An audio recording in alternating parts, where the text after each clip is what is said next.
हाँ जी, नमस्कार। क्या हाल चाल है?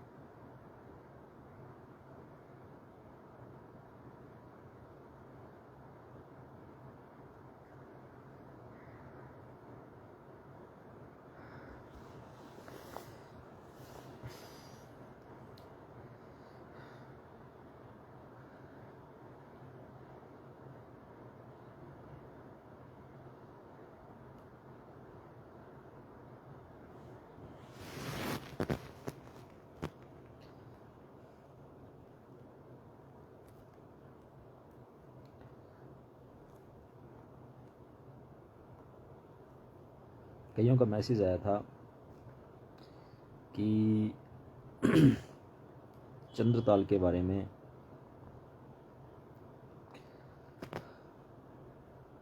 और भी बताइए कुछ। देखिए, हिमाचल जो है वो सारी की सारी हिमाचल जो है। और मुकेश भाई, मुकेश बेनीवाल, ठीक है, क्या हाल चाल है? तो हिमाचल वैसे सारी की सारी देवभूमि है। बहुत जगह टूरिस्ट स्पॉट बन चुके हैं, जैसे मनाली में बन गया। तो हमारा इसकी तरफ से एक परसेप्शन ये बन गया कि केवल ये घूमने की जगह अब हुई है, टूरिस्ट स्पॉट अब हुआ है। यहाँ पर सप्तऋषि जो हैं, इन्होंने तपस्या करी थी। महाराज वशिष्ठ के ने जहाँ तपस्या की थी उस गांव में मैं अभी बैठा हुआ हूँ। इससे आगे भृगु ऋषि की तपस्या स्थली है। और उससे जब हम मनाली से रोहतांग पास की तरफ जाते हैं तो हमारे लेफ़्ट हैंड साइड व्यास कुंड नाम की जगह है, जो नदी मनाली के पास से बहती है, वो व्यास नदी है। तो व्यास ऋषि जहाँ तपस्या किया करते थे, जिस कुंड में वो स्नान किया करते थे, वो बर्फ़ से घिरा हुआ एरिया है। तो लो ऑक्सीजन वहाँ पर मतलब सिस्टम है। तो वहाँ से जो धारा शुरू होती है उसकी वजह से इस नदी का नाम व्यास पड़ा। आगे जा कर के ये कुल्लू का जो बुनतर है, वहाँ जा कर के ये उधर से जो पार्वती वैली से जो पार्वती नदी आती है, व्यास नदी और पार्वती नदी का संगम वहाँ होता है, जिसके ऊपर विद्युतेश्वर महादेव मंदिर है। बिजली महादेव जिसे कहते हैं, आप गूगल पे सर्च कीजिए बिजली महादेव। तो जहाँ 12 साल में एक बार भयंकर शिवलिंग के ऊपर बिजली पड़ती है और शिवलिंग जो है वहाँ का खंड खंड हो जाता है। और उसके बाद वो गाय के मक्खन से वो पत्थर वापस जुड़ जाता है एज इट इज़। ये चमत्कार है वहाँ का। तो देवस्थान हिमाचल जो है, उत्तराखंड तो है, हिमाचल भी देवस्थान है। ठीक है, भी यहाँ जो है भी टूरिस्ट स्पॉट बन गया। लोग केवल मनाली को केवल घूमने फिरने की जगह से नाम से जानने लगे। बच्चे हैं, कोई बात नहीं, घूम फिर रहे हैं। लेकिन इसके आसपास की जो आध्यात्मिक वैल्यू जो है ना, वो जो है अपने आप में बहुत बड़ी है। तो मनाली जो है मनु महाराज ने बसाया था। मनुस्मृति जिन्होंने लिखी थी, मनु महाराज का मंदिर है, उसके ऊपर तपस्थली है उनकी। और वशिष्ठ में है। तो ये हिमाचल जो है देवभूमि है। हम त्रिलोकीनाथ जाके आए थे। वहाँ शिव मंदिर में जो शिवलिंग का मैंने अभी पोस्ट डाल रखी है, शिव मंदिर में वहीं शक्ति का स्थान भी है।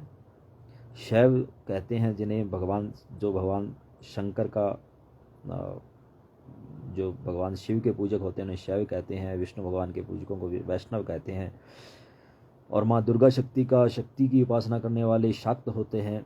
सनातन को बहुत प्राचीनता से, वैदिक काल से सनातन नाम है जो धर्म का। उसके बाद वहाँ पर सनातन, शाक्त, वैष्णव, शैव और बौद्ध, पांचों की पूजन स्थली का एक जगह समावेश है। बौद्ध वहाँ, इधर शिवलिंग पर पूजन हो रहा था, उधर बौद्ध जो है अपनी प्रार्थना कर रहे थे। और जो जिस शिव प्रतिमा को चढ़ा करके प्रसाद हमें दिया वो एक बौद्ध भिक्षु था।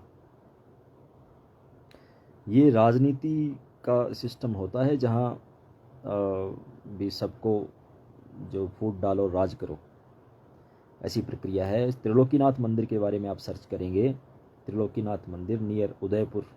उदयपुर कौन सा? लाहौल स्पीति हिमाचल वाला, राजस्थान वाला नहीं। तो उदयपुर के अंदर उसके पास त्रिलोकीनाथ मंदिर है। त्रिलोकीनाथ मंदिर लाहौल स्पीति आप लिखोगे तो वहाँ पर आएगा।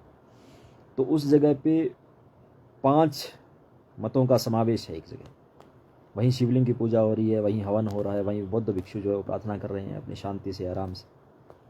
ना बौद्धों को कोई तकलीफ़ है, ठीक है, और ना कोई किसी शिव पुजारी को कोई तकलीफ़ राजनीतिक होती है। तो बौद्ध बड़े प्रेम से वहाँ पर, मैं आपको फिर बता रहा हूँ, अखंड ज्योत है वहाँ पर। हालांकि बौद्ध जो है केवल आंतरिक ध्यान को के सब कुछ मानते हैं, इनर पीस जो है उसको सब कुछ मानते हैं, लेकिन उस जगह अखंड ज्योति भी चल रही थी। अब अखंड ज्योत का तो केवल हिंदू धर्म में प्रावधान है। तो अखंड ज्योत जो चल रही थी वो बौद्ध उसको संभाल रहे थे, और वहाँ के जो बौद्ध जो है बुद्ध धर्म को मानने वाले लोग जो है वो आते हैं वहाँ पे, उस अखंड ज्योत के लिए घी लाते हैं। अखंड ज्योति के लिए बौद्ध धर्म को मानने वाले लोग घी ला करके चढ़ाते हैं वहाँ पे। और जो भगवान शंकर की वहाँ पे त्रिलोकीनाथ की प्रतिमा थी उसको प्रसाद चढ़ा करके जो दिया वो एक बौद्ध भिक्षु ने हमें दिया। लेकिन अगर लड़ाई करवानी हो तो कहीं छेड़ दो कि बौद्ध जो है प्रतिमा पूजन को नहीं मानते, ठीक है। लेकिन जहाँ ईश्वरीय समावेश होता है उस जगह की बात अलग होती है। त्रिलोकीनाथ मंदिर के बारे में आप सर्च करना, जो लाहौल स्पीति हिमाचल के अंदर है, और उसके बारे में आपको पता चलेगा कि वहाँ पर 5 मतों का समावेश है एक जगह। हम लेह लद्दाख गए थे, तो लेह लद्दाख के अंदर काली मंदिर है। लेह का जो एयरपोर्ट है उसके पास काली मंदिर है। तो उस काली माता का मंदिर है, जो वहाँ पर तेल की अखंड ज्योत चल रही है।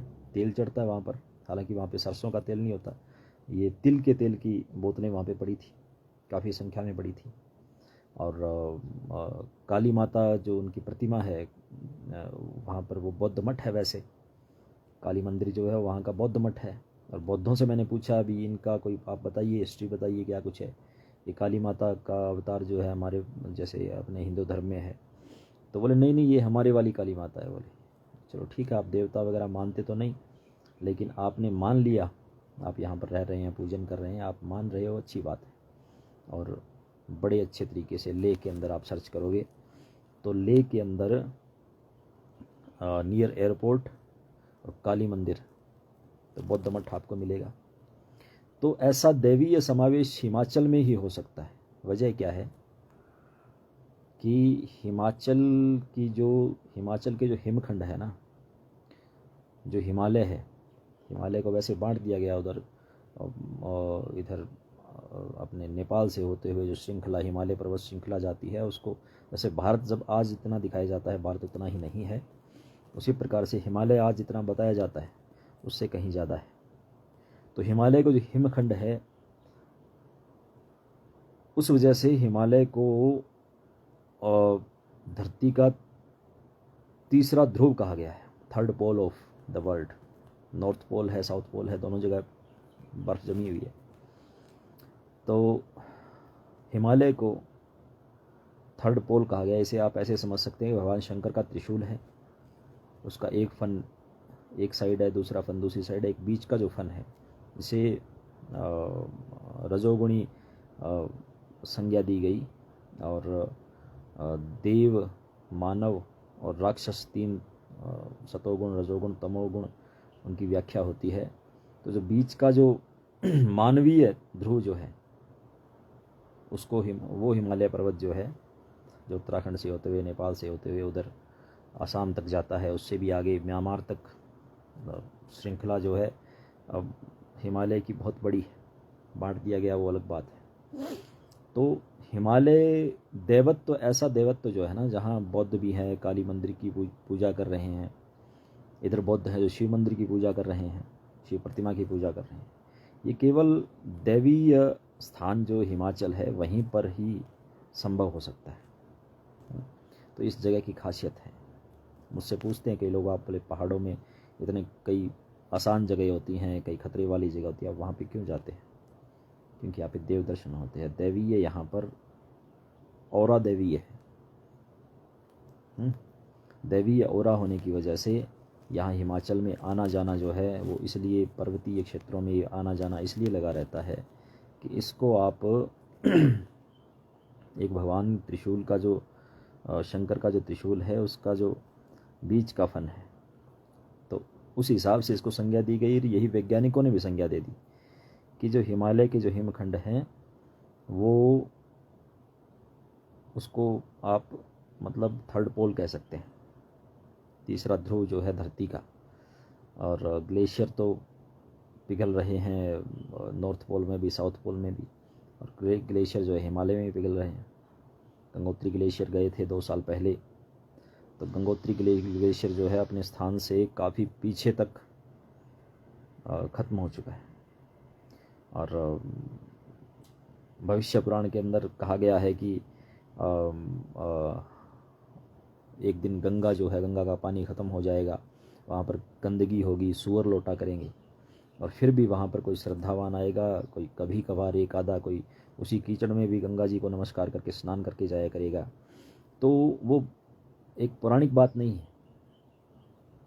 वो जिस हिसाब से ग्लेशियर पिघल रहे हैं उस हिसाब से होना कोई बड़ी बात नहीं, ऐसा होना कोई बड़ी बात नहीं। गंगा जल हम खो देंगे, हम जैसे जिस प्रकार से धरती का विनाश कर रहे हैं, इस प्रकार से एनवायरनमेंट जो है वो ख़राब हो रहा है, इंसान की वजह से हो रहा है ना। मानव जो है मानव नहीं है, मानव जो मानव नहीं रहा। समुद्र जो है खाली हो रहे हैं, समुद्र के अंदर का वातावरण जो होता है, समुद्र के अंदर भी जंगल होते हैं, ये जो बाहर के जंगल है ना, इस प्रकार से समुद्र के अंदर भी घास होती है, समुद्र के अंदर भी पेड़ होते हैं, अलग अलग, वो उनका स्ट्रक्चर अलग होता है। तो उनके बारे में आप पता कीजिए कैसे ख़त्म हो रहे हैं। तो ऐसा भी एक दिन आएगा जब गंगा जी में पानी नहीं होगा। इस प्रकार से आपको कभी जाएंगे गंगोत्री ग्लेशियर दिखाएंगे आपको, या वैसे आप सर्च कर सकते हैं, नेट पे सर्च कर सकते हैं कि गंगोत्री ग्लेशियर जो है वो कितना ख़त्म हो गया। और एक गंगोत्री की अकेले की चर्चा नहीं है, बहुत से ऐसे ग्लेशियर हैं जो धीरे धीरे ख़त्म हो रहे हैं। तो दैवीय संपदाएं हैं। मानव कहता है कि भगवान ने हमें क्या दिया, दिया तो बहुत कुछ है, देखने के लिए आंखें नहीं हैं। ऑक्सीजन की कमी पड़ी थी तब ऑक्सीजन का मोल पता चला था, पानी की कमी पड़ेगी तो पानी का मोल पता चल जाएगा, जंगल की कमी पड़ेगी, जंगल का मोल पता चल जाएगा। चल रहा है, समझ किसी को नहीं आ रही। तो अभी हम ऐसी जगह फंसे हुए हैं, बाहर बरसात हो रही है, और चंद्रताल सरोवर जो है उसकी कई विशेषताएं हैं। और